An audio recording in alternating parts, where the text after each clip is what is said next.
ये कहानी पहाड़ों से शुरू होती है, बर्फ, खामोशी और एक ऐसी चीज जो कभी वहां होनी ही नहीं चाहिए थी। कहा जाता है हिमालय के किसी ग्लेशियर में एक जौहरी डिवाइस आज भी दफन है और लोग डरते हैं कि एक दिन ये गंगा तक पहुंच सकती है। 1964 में चीन ने अपना पहला एटमी धमाका किया। अमेरिका चौंक गया, भारत भी, क्योंकि 1962 की जंग अभी ताज़ा थी। कंस्पिरेसी रिपोर्ट्स के मुताबिक चीन की हर हरकत खुफिया निगरानी में लानी थी। यहाँ से एक खुफिया मंसूबा शुरू हुआ।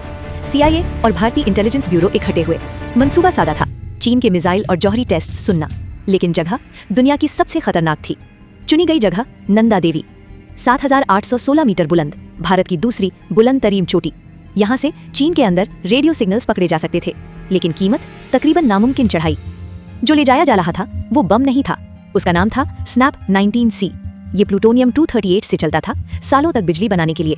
ऐसा ही सिस्टम नासा के वॉयेजर मिशंस में था, लेकिन इसमें प्लूटोनियम कैप्सूल्स मौजूद थीं।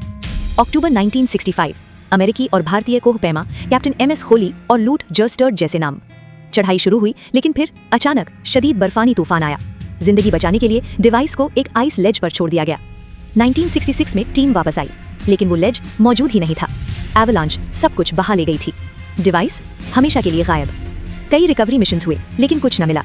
कंस्पिरेसी थ्योरीज कहती हैं डिवाइस की हीट ग्लेशियर पिघला सकती है, प्लूटोनियम लीक होकर ऋषि गंगा और फिर गंगा तक जा सकता है। प्लूटोनियम इंतहाई जहरीला है, कैंसर का सबब। अगर कैप्सूल टूटे तो ये डर्टी बॉम्ब बन सकता है।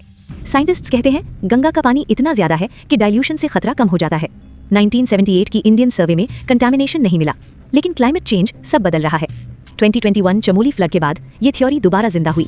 2025 में नई रिपोर्ट्स के बाद बहस फिर शुरू हो गई है। क्या वो डिवाइस अभी भी हिमालय में सो रही है या आहिस्ता आहिस्ता नीचे आ रही है? ये सिर्फ एक गुमशुदा मिशन नहीं, ये एक ऐसा राज है जो जाग गया तो लाखों मुतासिर हो सकते हैं। सवाल ये नहीं कि वो कहाँ है, सवाल ये है कि वो कब जाहिर होगी। आपको क्या लगता है कि इसके असरात से आप महफूज रह सकते हैं या नहीं? कमेंट सेक्शन में बताएं और मजीद इस तरह की वीडियोस देखने के लिए तारीख पोशीदा हक़ाइक़ देखते रहिए।